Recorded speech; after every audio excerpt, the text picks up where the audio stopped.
I'm Trent Alexander-Arnold. I'm Curtis Jones. I am Cody Gakpo. Putting on the Liverpool top for the first time, it was a dream come true, and I'll never forget that moment. Pre-order the new LFC 24-25 season Nike home kit now. You can pre-order it today for delivery from the 16th of May at your official LFC stores. Online at liverpoolfc.com/store and on the official LFC store app. You will never walk alone. Thanks for choosing this free Anfield Index podcast. If you'd prefer to listen to this or any of our other shows without adverts, then now's the time to check out Anfield Index Pro. With AI Pro, you can supercharge your entire listening experience. You'll not only get all of our podcasts without the ads, but you'll have them far faster with our quick publish feature available exclusively for subscribers. AI Pro also puts you in the heart of our sound studio, with an option to listen to many of our shows live and interact with the podcasters in real time as the shows are recording. Upgrading couldn't be easier. AI Pro is available on all popular podcast platforms, and we have our own apps for Apple and Android. Just head on over to AnfieldIndexPro.com and get started today. Hey guys, welcome to a very, very special episode on Anfield Index. It's a sad moment. It's happened. The timeline is ticking. The end is near. Jurgen Klopp is leaving Liverpool.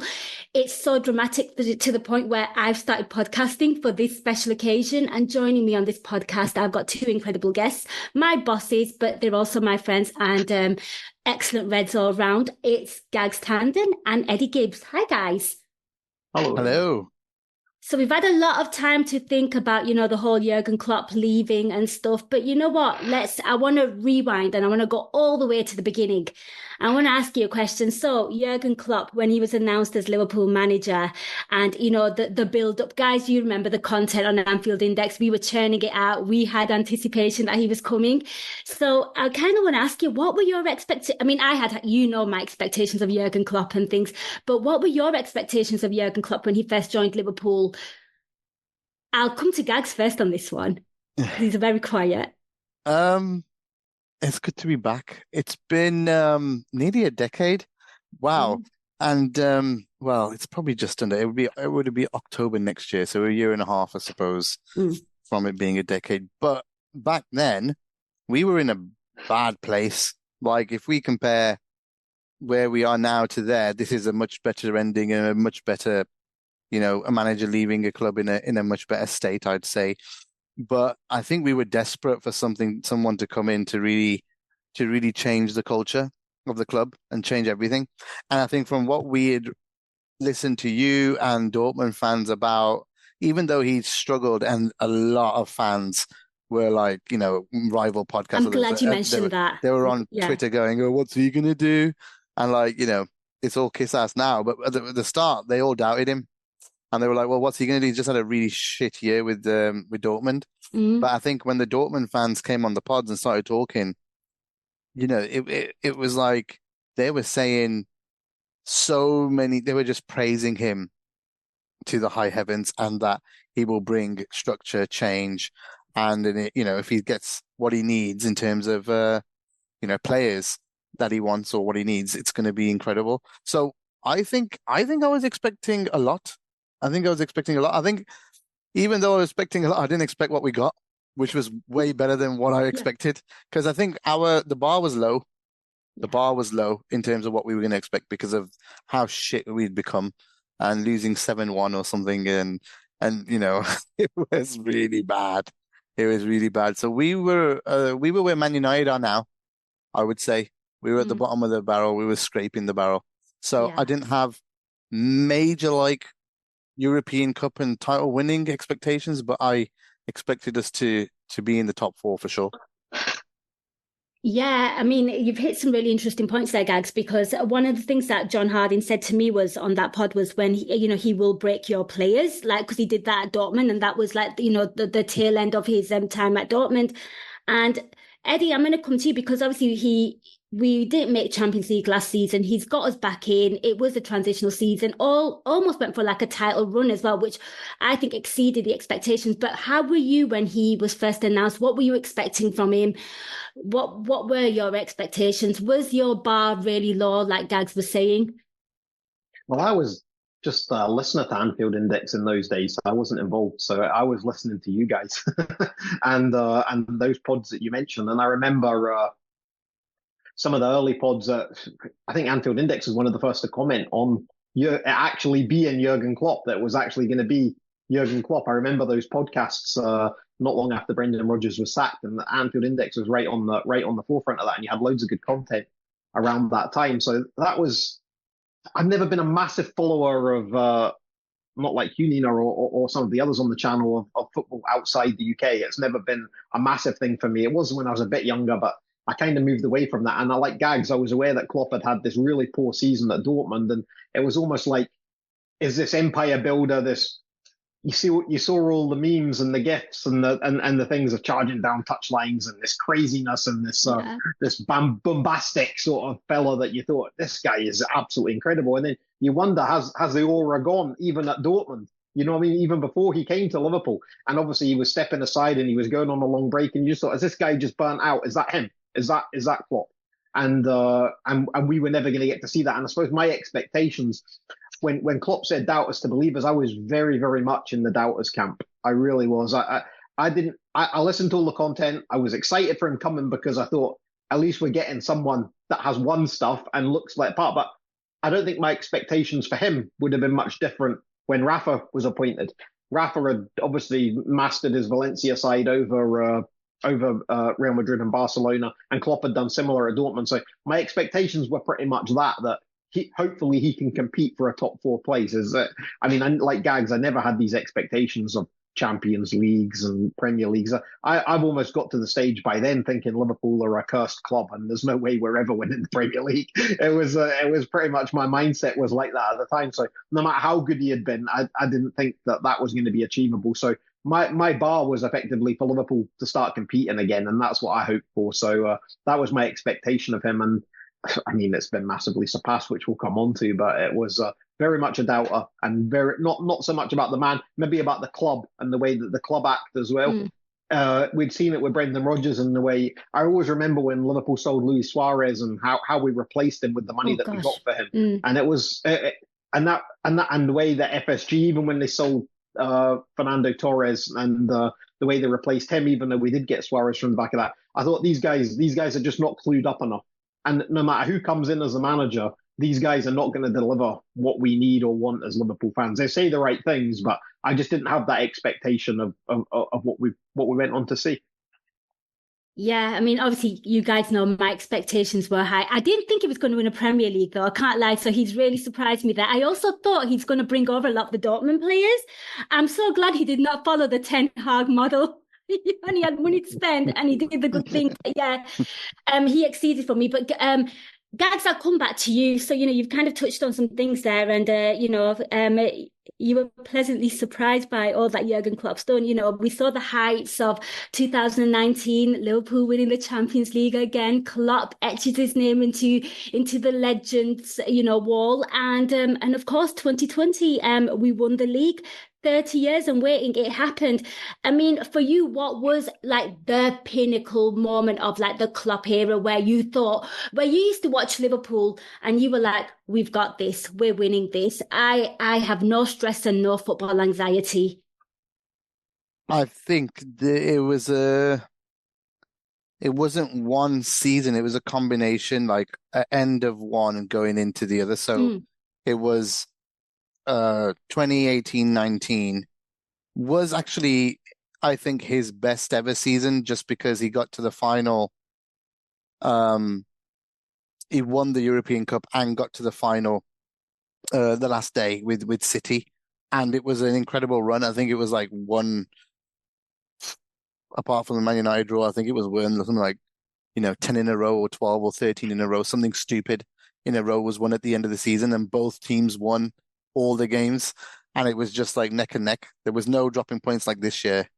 There was no dropping points at all. So I think that end of 18-19, winning the European Cup, coming back from against Barcelona, then going into the league winning year all the way to the March, where we didn't even put a foot wrong. Like we drew one game or something to United, I think it was there as well. It was just like, that was where you felt invincible. You felt like untouchable. You felt like, even though some were like comeback wins, 1-0, 2-1, whatever, but you just felt like you'd score, we're going to score and we're going to win. It built, so that was the only time I think is as a football fan where I just felt like we're going to win this game. We're just going to smash this. And they built that air of, invincibility, as is said in the past. I think Shankly might have said. And I think we won the World Club Cup then as well. We did. So the Super Cup as well. So during that phase of 12 months, so from, say, the day we won the European Cup to the next March, obviously in 9 months or so, we literally won everything because Man City could, as soon as COVID hit, Man City couldn't, they never actually reached those points towards the end of the season. They didn't actually reach that total. So we effectively have won the league by the time March hit, or end of March, while COVID hit. So we'd effectively won all those trophies in that space of time. So yeah, I would say that was incredible. That was the dream year and a half, maybe 18, 19, 20 months of being a Liverpool fan. I don't think we've experienced anything like it, and maybe we'll never experience anything like it again. I'm Trent Alexander-Arnold. I'm Curtis Jones. I am Cody Gakpo. Putting on the Liverpool top for the first time, it was a dream come true, and I'll never forget that moment. Pre-order the new LFC 24-25 season Nike home kit now. You can pre-order it today for delivery from the 16th of May at your official LFC stores. Online at liverpoolfc.com/store and on the official LFC store app. You will never walk alone. I mean, Eddie, I'm going to come to you because I used to host the Nina Kauser show, and I kid you not, it was like a copy and paste era of those games where there was nothing to complain about, there was nothing to whinge about. But I mean, have you got? I'm assuming you will answer the same. I mean, that era for me was probably the best as a Liverpool supporter. You guys have seen some legendary years, but for me, this was the biggest. Forget Jurgen Klopp, just for me as a Liverpool supporter in general. Okay, so for me, very much the same nail on the head from Gags there. It's that period that's absolutely the pinnacle. And for me, growing up, I never believed I would see any team that I would ever rank better than the Kenny's team in 1988. I didn't think I'd see a better Liverpool team than that in my lifetime. And obviously I didn't think that at the time, but as you grow up, and we've been alive for every one of those barren years where Liverpool never won the league, you know what I mean? It's like we haven't missed a beat in that respect. And I had almost resigned myself to the era of being a child, a 12-year-old boy, if you like, and seeing that Kenny team. I didn't think that would be topped. And that's where Klopp did, and that period that Gags mentioned outdid that. Liverpool were absolutely invincible for that calendar year, and it was like there was absolutely, we'd never been more fortunate. And I suppose the only parallel I'd put to it, rather than say the same things as Gags, for us at Anfield Index and for podcasting and your show, the Nina Kauser show, like you mentioned, post-match Raw, Molby on the spot, these shows were almost a retrofit of the week before. It was struggling. Arsenal TV, as an example, Arsenal Fan TV, that boomed in a period where Arsenal were absolutely dreadful in the late Wenger years and what happened after that. And obviously it's come full circle now, and Arsenal are getting something back to where they used to be, although they haven't got the trophies to back that up yet. But with Liverpool, it was very much this fan base, this silent fan base that needed a voice. And all of these people that had followed the club and commented on the club during that barren period were now able to speak from the position where they were bossing it as fans. You were the ones that were able to say to your Man United friends and your Everton friends and your Chelsea friends, and if you have any, anyway, you'd be able to say to them that we're the kings now. You know what I mean? And that was, for us at Anfield Index, that was great because we were covering it right on the front line. We were able to we were able to bask in that glory, if you like, just for a while, and it was a great thing to behold, because you never thought, and it may never happen again, as Gag said, that we were going to be in that position when we were running Anfield Index year to year and going through the motions, following the transfers and being able to comment on the games with a lot of disappointment, to be able to just have that year, and it's been more than a year because there's been individual ones out with that year, but to have that year of absolute domination and being able to follow that on the front line, that's Klopp for me. You know what I mean? That was what he gave us, and it was more than just being fans showing up at a stadium and cheering them on. We had those experiences as well. The great nights that we had in Madrid and Anfield after the Barcelona game and things like that. Amazing nights that you'll never forget. But if you take it as a whole, what Klopp achieved in that year and what it's done for us at Anfield Index is something that just you can't put into words really, because it's so incredible. And remember, then we sold a whole load of Unbearables t-shirts and hoodies. Yes, we did. Yes, we did. Unbearables went mad when we started that AIT thing on the side. It was like, what the hell? And people used to, and VAR used to actually be on our side. We used to get penalties and everyone hated us. Those were good times. I don't know what Klopp did to wind them up, because now it's a completely different story. But Eddie, I'll stick with you. So you spoke about that pinnacle era. So in your opinion, who was the perfect Jurgen Klopp player? Who was like the main man? It's hard. Not the signing, the main man, man.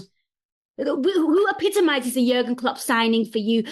I'll start. For me, it was Roberto Firmino, because obviously he played him in the right position. He understood him, and I just felt like he was the brain of that attack.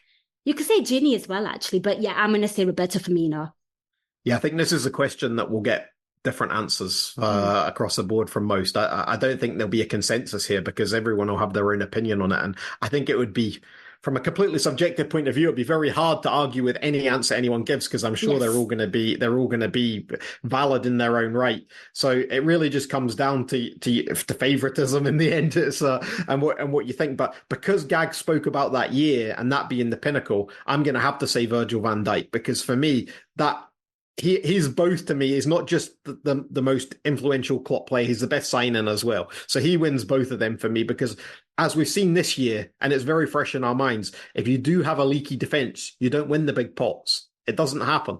And Liverpool's defence was incredible when he came in. He was the one that says, we're going to be the daddy now.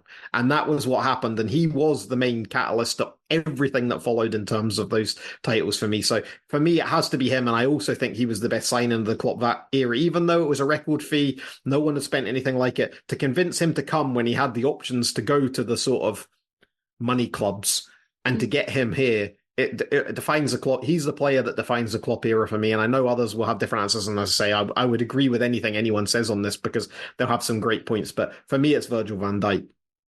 Hello there. Have you ever found yourself getting ready to watch the Liverpool match? You've got your mates round, you've got your drinks, you've got your snacks, you're all set to go. It's going to be a good day, and then you find out, oh, the game's not actually being broadcast in your region. There's the heartbreak, there's rage, there's despair, there's fury, you're upset, you're looking for a solution. Well, we've teamed up with NordVPN to bring you a game-changing solution. That's right. With NordVPN, you can switch your virtual location to a country where the game's on live. It's like having a global ticket to sports, TV shows, and movies from all around the world. And here's the best part. If you go to nordvpn.com/AnfieldIndex, you'll score the best discount on your NordVPN plan. Plus, our link gives you 4 extra months free on the 2-year plan. And that's what we call a winning streak. And if you're sitting there and you're thinking, what if it's not for me? What if I don't like it? What if I'm not getting the use of it? Don't worry about it. There's a 30-day money-back guarantee, so it's totally risk-free. I've been using NordVPN to catch all the Liverpool matches and TV shows that I'd normally miss out on. It's totally transformed both my weekends and my TV watching. And not only that, not only does it give me access to stuff from all around the world with the click of a button, it keeps all my data safe. It means that the miscreants, The ne'er-do-wells, what my grandmother would have called scallywags, who lurk on the internet to try and steal your information, can't get your information. NordVPN keeps it safe for you. So don't let geo-restrictions bounce you this season. Visit nordvpn.com/AnfieldIndex and make sure that you're in the game, no matter when or where it's being played. Remember, it's not just sports, it's your all-access pass to binge-worthy TV shows and blockbuster movies from all around the globe. NordVPN literally unlocks the world for you and keeps you safe from the world. So don't miss out. Head over to nordvpn.com/AnfieldIndex and let the fun and games begin. No, you're not wrong. And also it's worth noting as well with Coutinho leaving as well, for us to kind of get that kind of player in straight away. It kind of showed the start of us being a serious club. Gags, I'm going to come to you. You did a lot of pressing stats. Who was Jurgen Klopp? This is the hardest question to answer because you're going to get shit from everywhere no matter what you say. And I think when Verge joined, we went to a Champions League final the same year, right? Yes, we did. Yes, we did. Yep, we did. And we lost that year because of the goalkeeper. So people will say, hey, Ali was the difference the next year. But we also added Fabinho that summer. And I think it was a combination. I would say the signings made back-to-back summers when it was like Mo, and then you had, I think, well, actually, it was all 3 years. You had Mane and Wijnaldum. You had Mo the next, then you had Verge in January. Then you had Fab and Ali. That's like your spine, you know. And I don't think you win anything without a whole load of those things being ticked. And there was, as you come through the years, there's a flaw. So the attack was great because we had Mane and then Mo, and attack was amazing. But the midfield was, the defense was leaky. We got Virgin. Right. Okay. That was great. But then the midfield a bit shaky because we were losing the ball in the midfield and our goalkeeper wasn't very good. And then he goes and addresses that next. And then with a perfect team, literally we just talked about how good we were. We became the perfect team. So I know you want one, but I just can't say one because it's hard, isn't it? It can't be one. It can never be one. And then I know people will argue, especially on UP, they'll argue between Mo and Verge, and then Ali will come in there as well, and they'll have arguments about stats and whatever, but it's going to be a combination. And I think, you know, Ali and Fab join in the same summer just added the polish to the team, to the first team. You know, you added the Verge in that 6 month period. Verge, Ali, Fab. Shit, man. Shit, that is exactly what are we missing right now? We're missing a defensive midfielder. Yeah. So what becomes the most important thing for you is a top quality defensive midfielder that can do everything. Yeah. And that's what Fab could do. So, and it would go in with my pressing stats, and he broke all the records. So if you ask me what was the most important, just if I have to pick one, I think that piece of the puzzle in Fabinho, which probably no one's going to pick because of how it ended for him. But that's what we're missing now. That's what we missed when he lost his legs. Yeah. I'm telling you, that's how important it is to have a destroyer inside that midfield to protect that great defense. So you could pick Mo, Ali, and Virg as well, but I would say if I have to pick one, I'm going with my favorite, which is peak Fab. No, I like that. And both of you as well went to that final and you were so disappointed, I remember. And then that was announced, right? So then we went to the other one as well. We went to back-to-back finals. Let's just say that. Okay, so I don't think you're going to answer my next question, which is who was Jurgen Klopp's best signing? Because I feel like we're just going to go around the houses. I think they were all great. So, you know, I'm going to throw a curveball at you. The only one I would say, Nina, we have to have let's just, with the signing one, right? We both said our players, and it'll probably be the same answer to both. But let's just have an honorary mention of Andy Robertson, because that is a signing.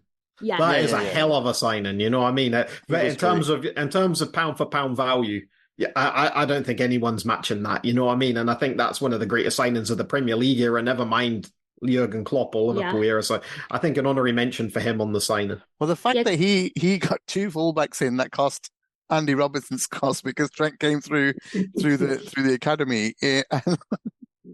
like legendary fullbacks that are still number 1 and 2 in most assists in the history of the Premier League. I think they're fighting with each other every week, which, shit, man, there's so many stories in this Klopp squad, in this Klopp.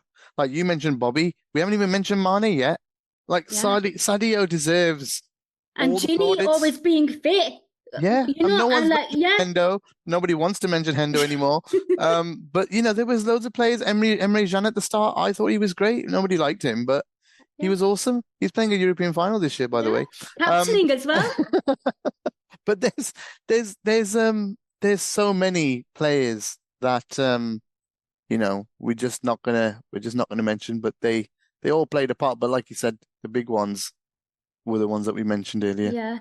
I'm glad you gave some honorable shouts there, because I was actually going to then throw a curveball and say who was Jurgen Klopp's worst signing.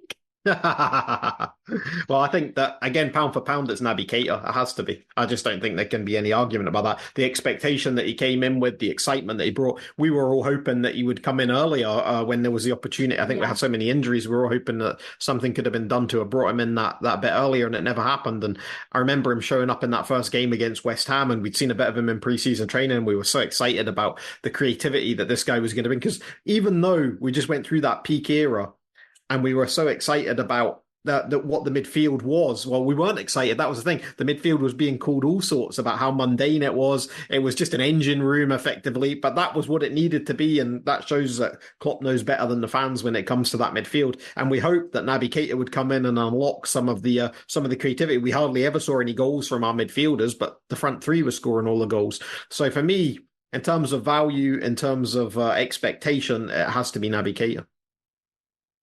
Yeah, it's hard to argue. He was fantastic when he came in, and then that injury in the Barca game ruined his career. I think after that he didn't recover, and I think there was some attitude issues. It must have been, because what you're getting now as well when he's gone, it all comes out. I think Liverpool kind of keep that all under wraps a little bit. But it was a shame. I mean, did he sign Karius, or was that pre? No, he signed Karius as well.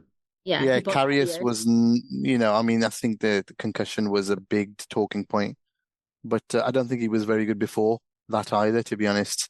So that might have been one. There'll be other ones, Gags, because for me, I mean, like, I'm kind of a bit distraught at how, that attack was elite, and this one just doesn't touch it for me. Like, and I feel like, the signings of Núñez, Diaz, and Gakpo are somewhat hitting a little short for me.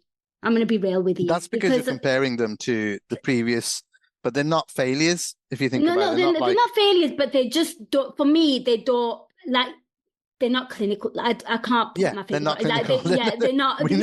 We know that's our problem. and it's frustrating, because again, I got spoiled in that little era. But I'm not. I've seen a drop off in our attack from. To be honest, you're talking about possibly the best front three in the history of the Premier League. Yeah, when you talk about Mane, Bobby, and Salah, and so I think this was always going to happen. Like, once that era ended, it was just not going to be the same. So it was always going to be a big struggle. No one mentioning Corker then in this. Well, that's what I was going to say. There was him as well, but there's going to be so many poor ones because of the way LFC budget. You know what I mean? Because of the way LFC have to buy.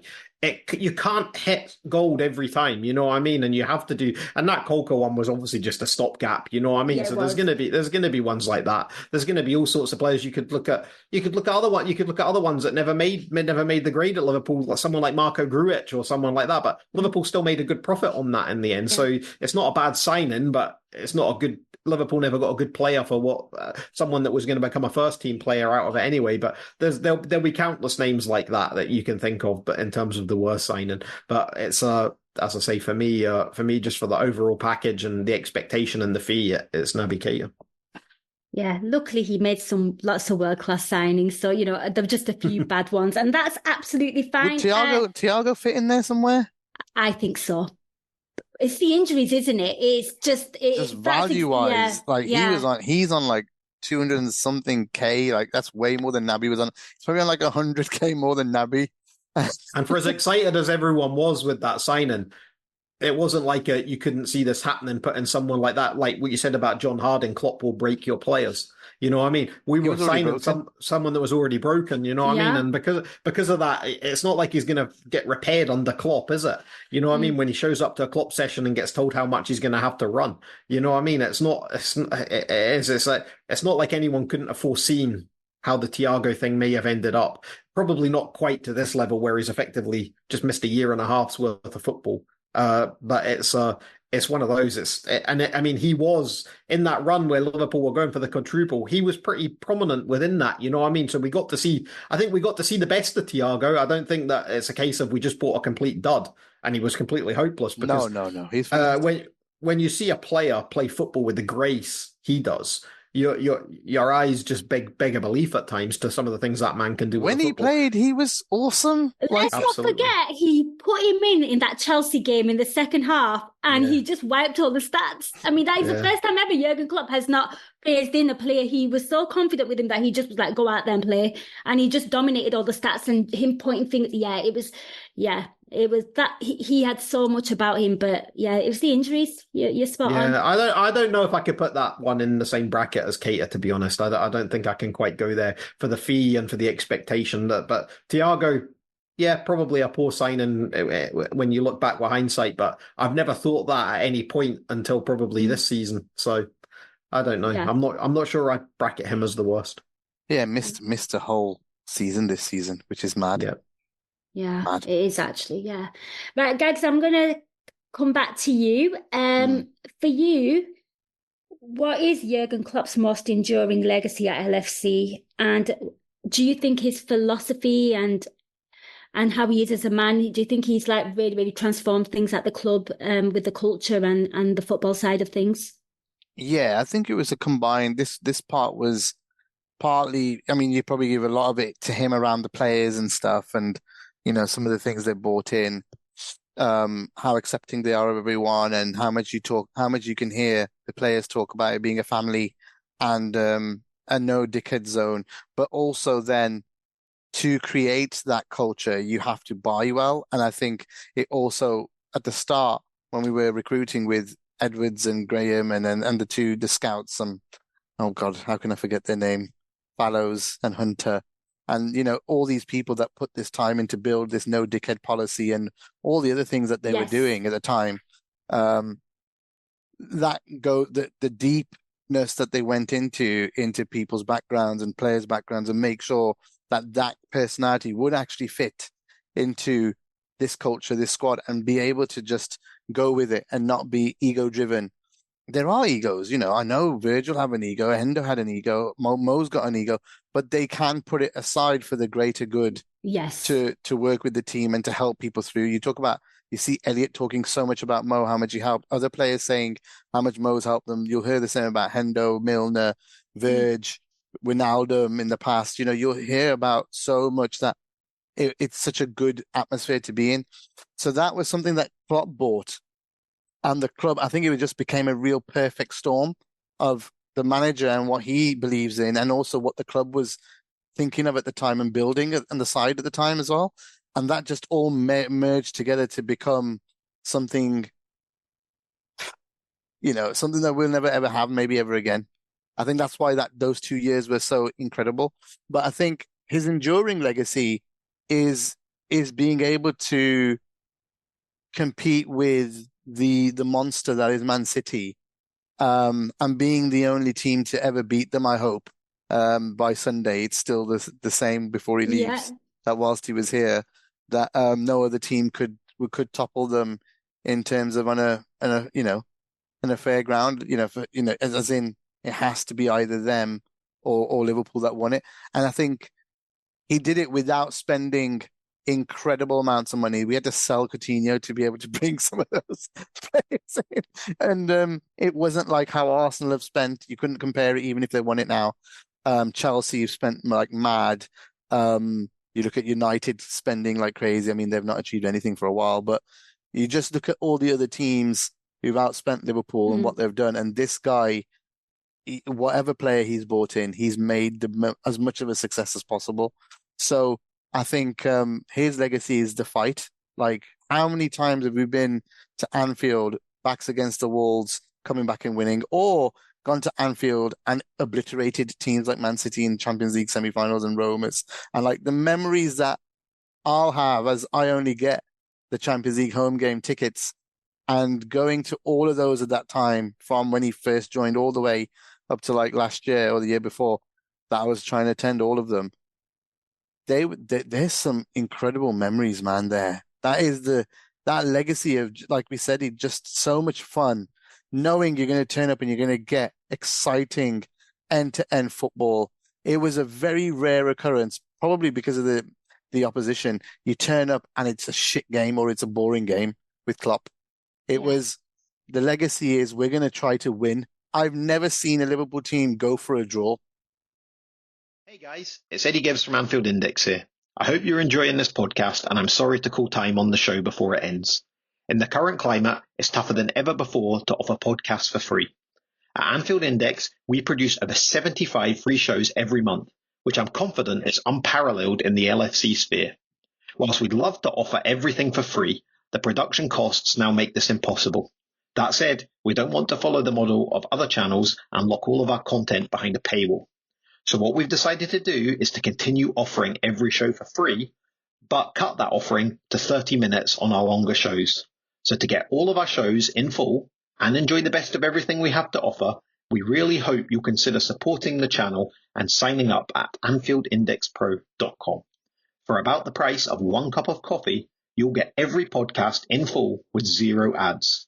You'll also get access to our LFC VIP community, where you can enjoy live podcasts, engage with our podcasters, and chat with other Reds in real time. So that website again, AnfieldIndexPro.com. Join today. Sports Social Podcast Network.